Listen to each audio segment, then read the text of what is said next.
அமெரிக்க அதிபர் Donald Trump விதிக்கக்கூடிய இந்த வரி அச்சுறுத்தல் அப்படின்ற ஒரு விஷயத்துக்கு எதிராக இதுவரைக்கும் இந்தியா தரப்புல இருந்து எந்த விதமான ஒரு பதில் அப்படின்றதும் முன்வைக்கப்படல. பிரதமர் நரேந்திர மோடி உலக அரசியலே நம்பிக்கையோடு செயல்படக்கூடிய ஒரு தலைவர், அப்படி இப்படின்னு எல்லாம் பாஜக தரப்புல இருந்து அள்ளி விடுறாங்க இல்லையா. அது எல்லாமே இப்போ அமெரிக்காவோட இந்த நடக்கக்கூடிய இந்த சூழ்நிலையால தரமட்டமாகி இருக்கு அப்படின்றது. அதாவது அவர் மேல பல விமர்சனமும் கூடிக்கிட்டே போகுது. கடந்த சில நாட்களாகவே ட்ரம்ப் இந்தியால இருந்து வரக்கூடிய எல்லா பொருட்களுக்குமே, அதாவது அமெரிக்காவுக்கு போகக்கூடிய எல்லா பொருட்களுக்குமே 25% வரியை அதிகரிக்கிறோம் அப்படின்னு சொல்லிட்டு ஒரு அறிவிப்பு கொடுத்திருக்கிறாரு. இந்த முடிவு அப்படின்றது இந்தியாவுடைய பொருளாதார விஷயத்துக்கு பெரிய அளவுக்கான ஒரு பாதிப்பை கொடுக்கும் அப்படின்னு சொல்லி எதிர்க்கட்சிகள் பல விதமா சாடிட்டு இருக்கிறாங்க.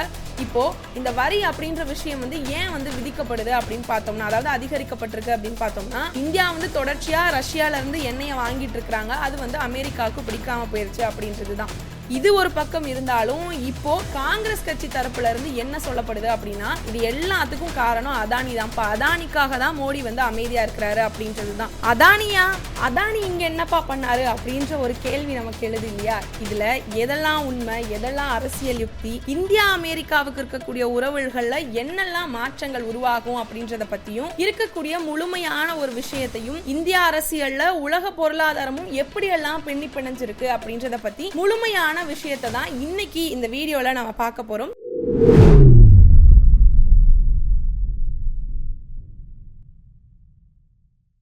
கோபாசை நண்பர்களுக்கு வணக்கம். வீடியோக்குள்ள போறதுக்கு முன்னாடி மறக்காம சேனலை சப்ஸ்கிரைப் பண்ணிக்கோங்க. அப்படியே இந்த வீடியோக்கு ஒரு லைக் பண்ணிட்டு இது பத்தின உங்களுடைய கருத்துக்களை மறக்காம கமெண்ட் செக்ஷன்ல பதிவிட்டுருங்க. இந்திய அரசியல் வட்டாரத்துல சமீபத்துல ஏற்பட்டு இருக்கக்கூடிய இந்த அமெரிக்காவுடைய வரி உயர்வு அப்படின்றதும், அதை தொடர்ந்தே பிரதமருடைய மௌனம் அப்படின்ற விஷயமும், தொழிலதிபரா இருக்கக்கூடிய கௌதம் அதானியுடைய பங்குகள் உள்ளிட்டு இருக்கக்கூடிய பல்வேறு விவகாரங்கள் தேசிய அளவிலும் சரி பன்னாட்டு அளவிலும் சரி கடுமையான சில விவாதங்களை உருவாக்கி இருக்கு. இந்த சூழ்நிலையில தான் மக்களவை எதிர்க்கட்சி தலைவராக இருக்கக்கூடிய ராகுல் காந்தி அவர்கள் தொடர்ச்சியான சில குற்றச்சாட்டுகளை முன் வச்சிருக்கிறாரு. அரசியல்ல இந்த விஷயமானது புதிய பரிமாணங்களை திரை கொடுக்கக்கூடிய ஒரு விஷயமாக மாறி இருக்கு. அதாவது அமெரிக்க அதிபர் டொனால்ட் ட்ரம்ப் இந்தியா ரஷ்யால இருந்து தொடர்ந்து எண்ணெயை வாங்கிட்டு இருக்காங்க அப்படின்ற ஒரு விஷயத்தை விமர்சனமா முன் வச்சாரு.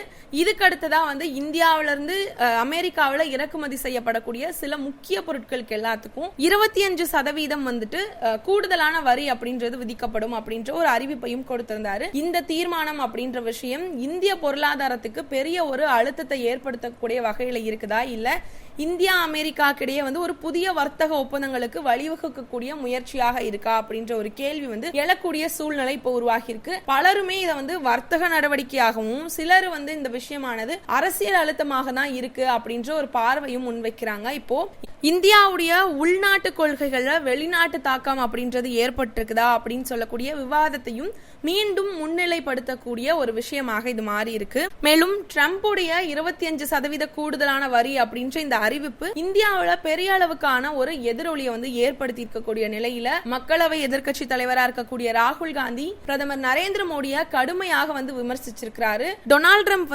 தொடர்ச்சியாக இந்தியா மேல அச்சுறுத்தல்களையும் குற்றச்சாட்டுகளையும் முன்வைக்கும் போது கூட பிரதமர் மோடி மௌனத்தையே காத்துட்டு இருக்கிறது ஏன் அப்படின்ற ஒரு கேள்வியும் முன் வச்சிருக்கிறாரு. இது ஒரு வலிமை இல்லாத ஒரு பிரதமருடைய பழக்கத்துடைய நடத்தையாக இருக்கு. ட்ரம்ப் திரும்ப திரும்ப இந்தியாவை குறை சொல்லிட்டு இருக்கும் பொழுது அதையும் தாண்டி கூடுதலான வரி போட்டு எச்சரிக்கை கொடுத்தும் கூட பிரதமர் மோடி ஒரு வார்த்தை கூட அந்த இடத்துல பேசல. இது இந்தியா அப்படின்ற ஒரு தேசத்துடைய சுயமரியாதையே கேள்விக்குள்ளாக்கக்கூடிய ஒரு செயலாக இருக்கு அப்படின்ற விஷயத்தை ராகுல் காந்தி குறிப்பிட்டிருக்கிறாரு. இதை தொடர்ந்தே பிரதமர் மோடி இந்த விஷயங்களை தீர்மானமா செயல்படாமையே இருக்கிறதுக்கு பின்னால அரசியலும் வணிக ஆர்வங்களும் தான் இருக்கு அப்படின்னு சொல்லி, குறிப்பாகவே அதானி குழுமம் தொடர்பா இருக்கக்கூடிய நிதி சரிவுகளும் அது கூடவே தொடர்பு படக்கூடிய வெளிநாட்டு ஊழல் புகார்களால தான் பிரதமர் இந்த நடவடிக்கைகள் எதுவுமே எடுக்க முடியாம போனதாக இருக்கும் அப்படின்ற ஒரு குற்றச்சாட்டையும் இப்ப முன் வச்சிருக்கிறாரு. இந்தியாவுடைய அந்நிய கொள்கை அப்படின்ற விஷயம் சுயதீனமா இருக்கணும் அப்படின்றதுதான். ஆனா இங்க பிரதமர்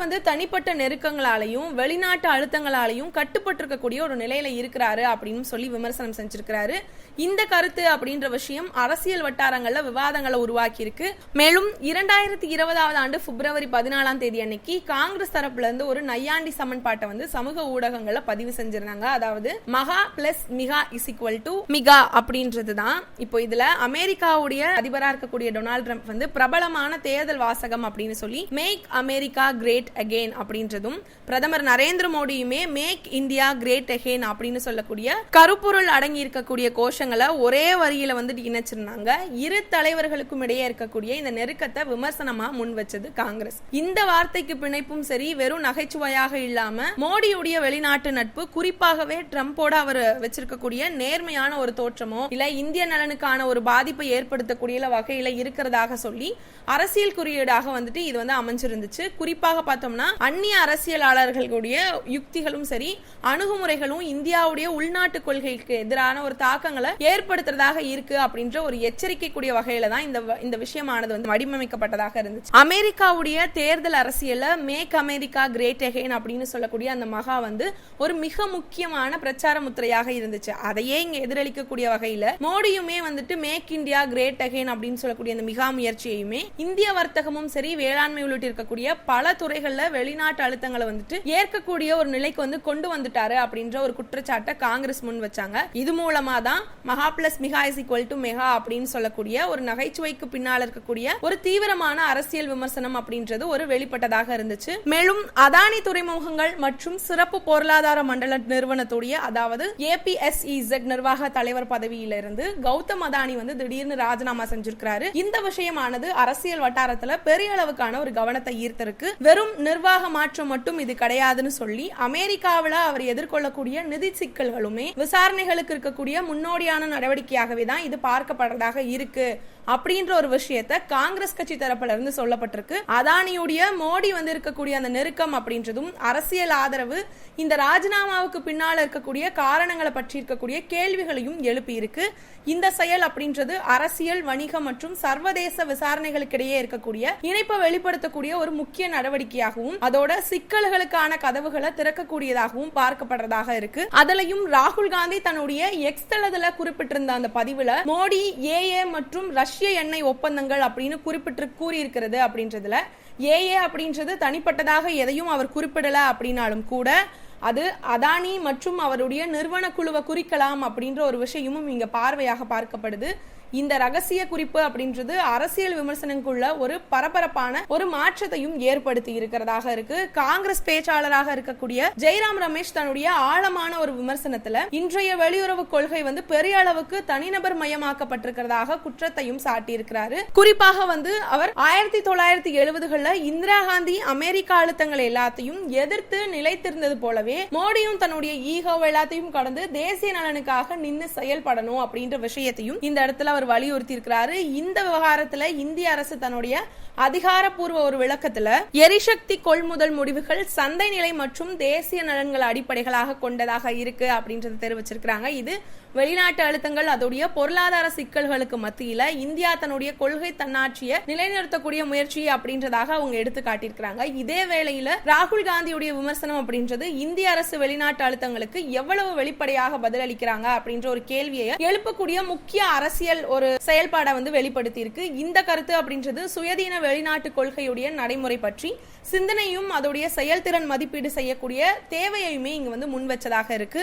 மேலும் ட்ரம்புடைய இந்த செயல் மற்றும் வரி நடவடிக்கைகள் இந்தியா மாதிரியான வளர்ந்து வரக்கூடிய நாடுகளை புறக்கணிக்கக்கூடிய ஒரு பாகுபாடான வர்த்தக கொள்கையுடைய பிரதிபலிப்புடைய பரிசீலனையாக தான் இங்க பார்க்கப்படுது. உலக வர்த்தக அமைப்புல சமநிலையை நிலைநிறுத்தக்கூடிய இந்தியா மாதிரியான நாடுகள் அதிக ஓசையுடைய தங்களுடைய நிலைப்பாட்டை வெளிப்படுத்த வேண்டிய ஒரு அவசியம் அப்படின்றதும் இப்போது எழுந்திருக்கிறதாக இருக்கு. இந்த சர்ச்சைகள் வந்து சிலருடைய கருத்துக்கள் போல உள்நாட்டு பொருளாதார பிரச்சனைகள் எல்லாம் இருந்து மக்கள் கவனத்தை மாற்றக்கூடிய அரசியல் யுக்தியாகவா இல்ல உண்மையான பன்னாட்டு அழுத்தங்களுக்கு எதிரான ஒரு நடவடிக்கையாகவா அப்படின்ற ஒரு கேள்விகள் வந்து வலுத்திருக்கக்கூடிய அரசியல் பகுப்பாய்க்கு உரியதாக இது இருக்கு. ஒட்டுமொத்த சூழ்நிலையில இந்திய வெளியுறவு கொள்கைக்கும் உள்நாட்டு அரசியல் நிலைத்தன்மைக்கும் ஒரு முக்கியமான சோதனை வந்து இப்ப அமைஞ்சிருக்கு. ராகுல் காந்தியுடைய குற்றச்சாட்டுகள் மற்றும் அதானியுடைய இந்த சட்ட சிக்கல்கள் பிரதமர் மோடி தன்னுடைய நிர்வாக திறமையை எவ்வாறு நிலைநாட்ட போறாரு அப்படின்ற ஒரு விஷயத்துக்கான விசாரணைக்குரிய தருணமாக இது மாறி இருக்கு. இது குறிச்ச உங்களுடைய கருத்துக்களை மறக்காம கமெண்ட் செக்ஷன்ல பதிவிட்டுருங்க. அப்படியே இந்த வீடியோக்கு ஒரு லைக் பண்ணிட்டு இது போன்ற செய்திகளை தினம்தோறும் தெரிஞ்சுக்கிறதுக்கு மறக்காம கோபாசை சேனலை சப்ஸ்கிரைப் பண்ணிக்கோங்க. நன்றி.